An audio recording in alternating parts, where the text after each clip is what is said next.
What's up everybody, my name is Winston and today I just wanted to make a video on the top 10 things I wish I had known as a beginner photographer. Some of this list I just came up with off the top of my head. I'm sure there's some other things that I'll think of in the future, and in that case I'll make a different video listing some of those things.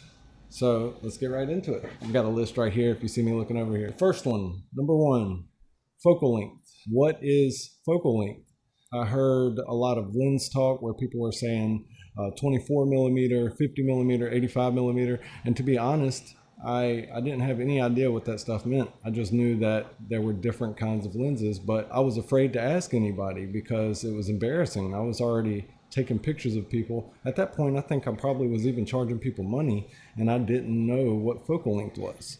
So I've seen some other people in the same situation as me where I talk to them about something and they don't know what focal length is. So I feel like it's important to address that. Focal length is basically, I'm not going to get into the inner workings of the lenses, but focal length is a representation of how wide or narrow zoomed in the lens is.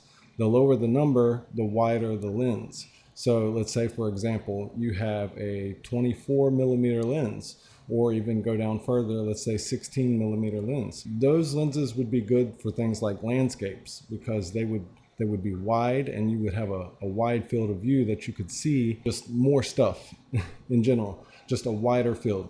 And then as you go up 50 millimeter, just imagine if your lens zoomed, then you would be going from 16 to, if you set it on 50 millimeter, it'd be like you zoomed in. So let's take, for example, 85 millimeter, which is a popular portrait lens because it's zoomed way in. I'm not going to say way in because relatively there's longer lenses, but if you're a portrait photographer or a wedding photographer or something like that, 85 millimeters is a good lens to use for portraits. And so 16 would be wide landscape and 85 would be like you took the zoom wheel and you zoomed it in. It's narrow, but you're further back. You have to stand further back in order to fit your subject in the shot. It's important to have different types of lenses in your bag because if you go and you just have a wide lens like a 24 millimeter, all your photos are going to look the same, but it's not necessarily a good thing to use just because you have different types of photos. So a 16 millimeter lens wouldn't be good for portrait shots or shots where you just want to get the subject that fills the frame.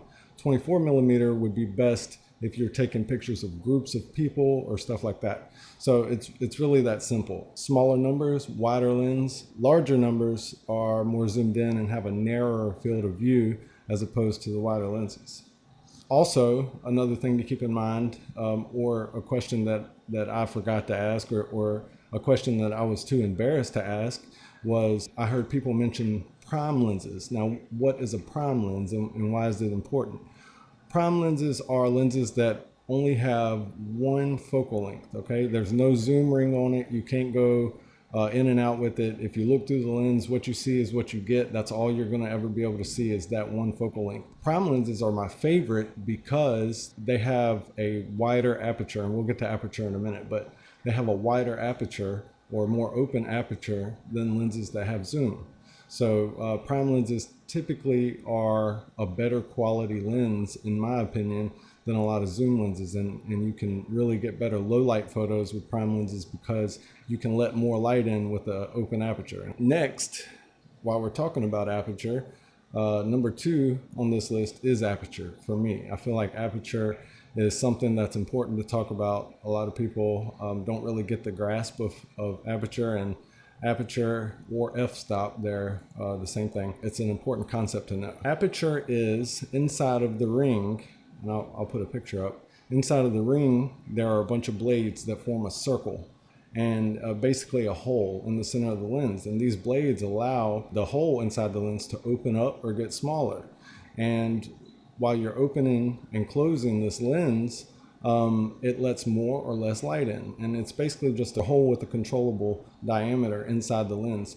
If you don't want to let a lot of light in, you close the hole down.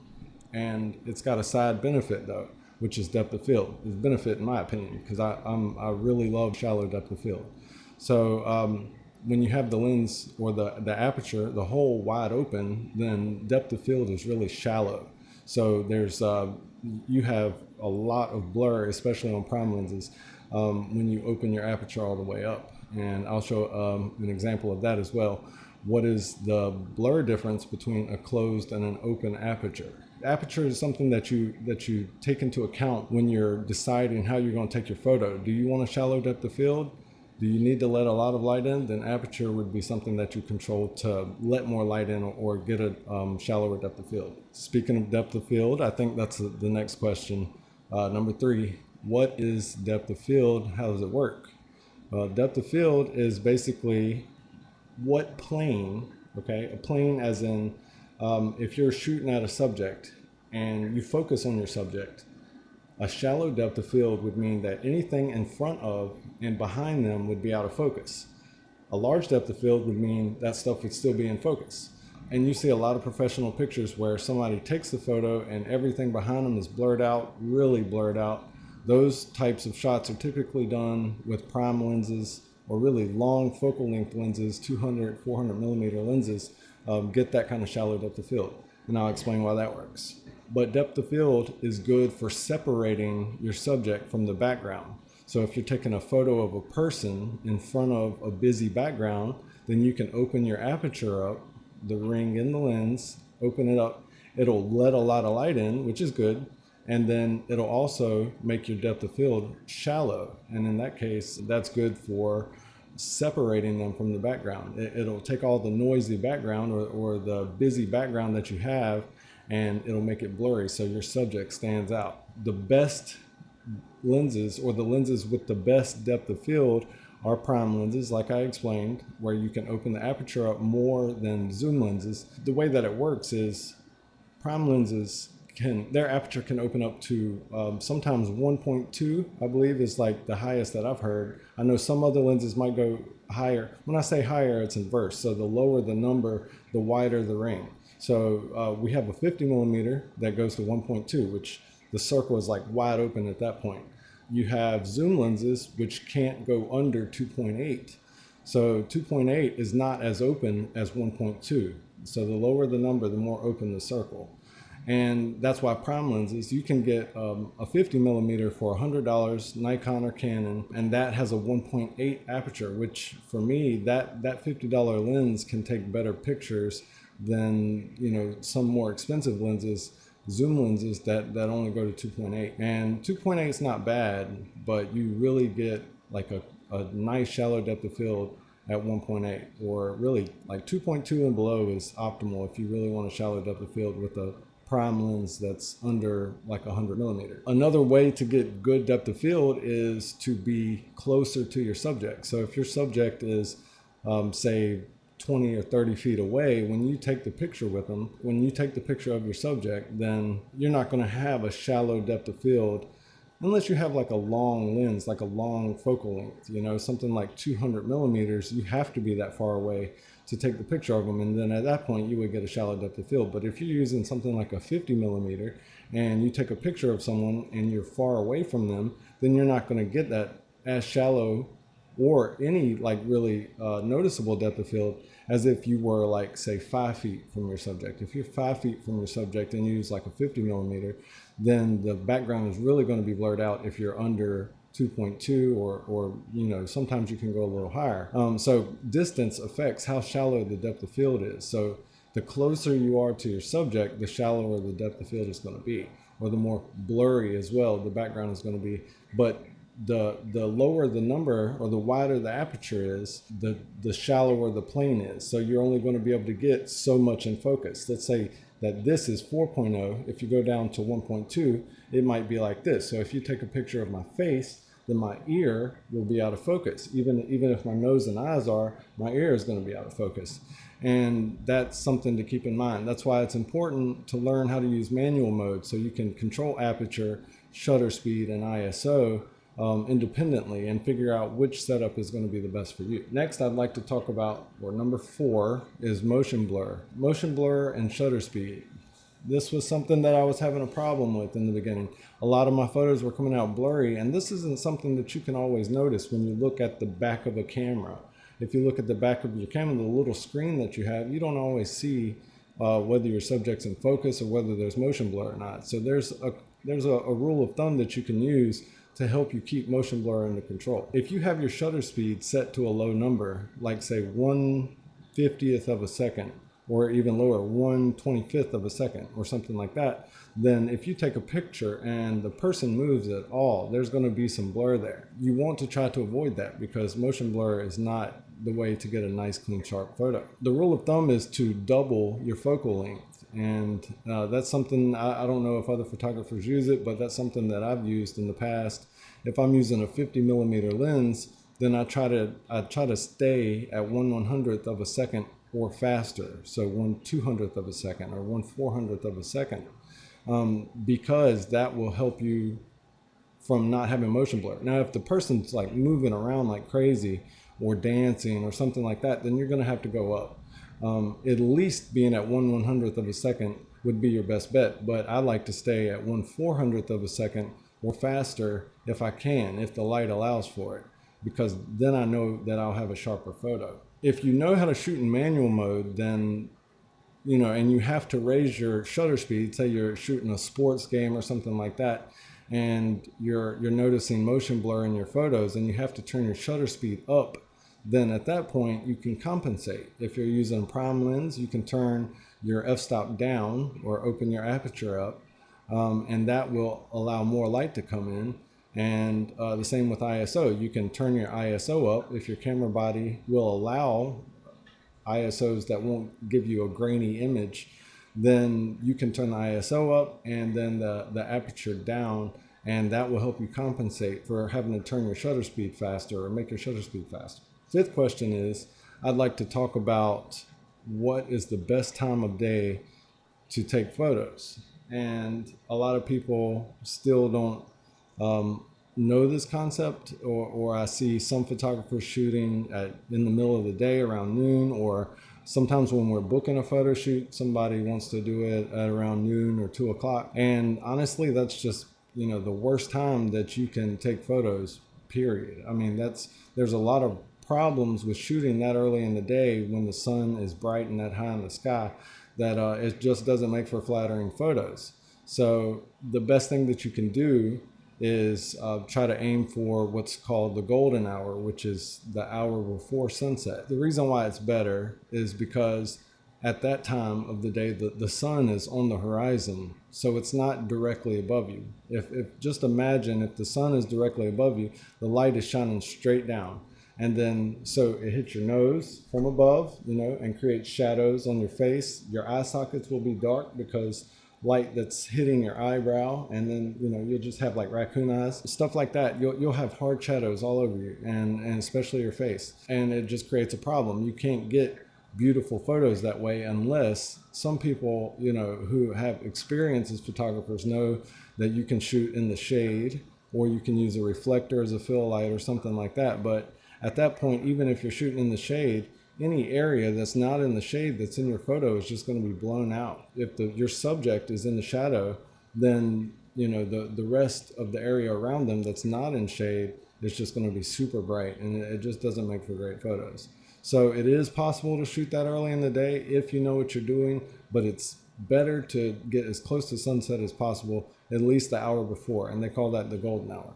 The light is really diffuse, and it's got a nice warm tone to it, which goes good with like skin tones and stuff like that. So that is the best time of day to shoot. The next thing, number 6, I want to talk about is going back to shadows. Shadows that are on your face. When I was talking about raccoon eyes and stuff like that, you definitely want to avoid hard shadows if you can. And I see a lot of amateur photographers who take pictures, and I look at the subject's face, and there's just half their face is in light and half their face is in shadow, and there's hard shadows from their nose, or maybe their arm is has a hard shadow on their chest. Shadows are not what you want if you can avoid it. So there's a couple techniques to help get rid of shadows. I'll just I'll try to run through them real quick. But basically, you want to try to counteract any shadow that you have. If you can fill it in with light from another source, then that is ideal. That's optimal. And that, just imagine if, like if you have hard shadows on you and somebody is standing with like a big, you can buy reflectors on Amazon. And those reflectors, which are, pretty cheap, 20 or 30 bucks, if you're shining a light at a person, or if you're bouncing light from the sun off your reflector and you shine it at a person, then any shadows that they have, if you do it correctly, are going to be filled in by this reflected light. You can do the same thing with flashes. That's a little bit more of a advanced technique. It's kind of hard to get down, but there's something called high-speed sync. This is a problem for you, then look into high-speed sync. High-speed sync basically just allows you to use your flash in really bright conditions, and you can fill in shadows that way as well. But the best way to do it, which is going to bring me to my next point, is proper positioning. So if you position your subject properly, then you will be able to avoid any hard shadows and basically just not have to worry about shadows in the first place. So that's number 7 is the direction of your light source. What's the best direction for your light source? So if you're shooting during golden hour, let's say right now 7 o'clock or 7:30 at this time of the year in summer, the lighting is awesome. You got the sunset, you got everything is really nice. And if you have a decent camera body, it can handle the lower light conditions, especially if you have like a prime lens. You don't want to shoot, if you can help it, with the sun in your subject's face.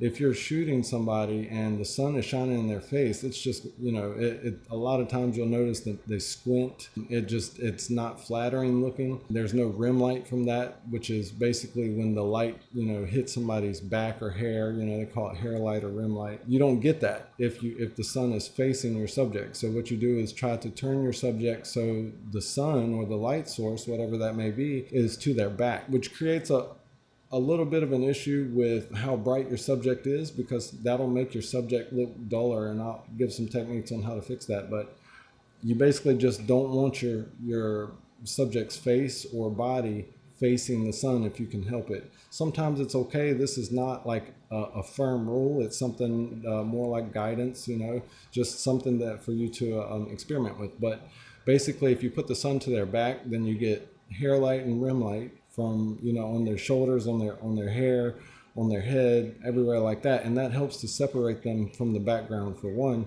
but also it makes sure that there's no hard shadows on their face, because the light is diffuse. Their face is not in direct light, which is just going to be nice, even lighting. And that's what you want.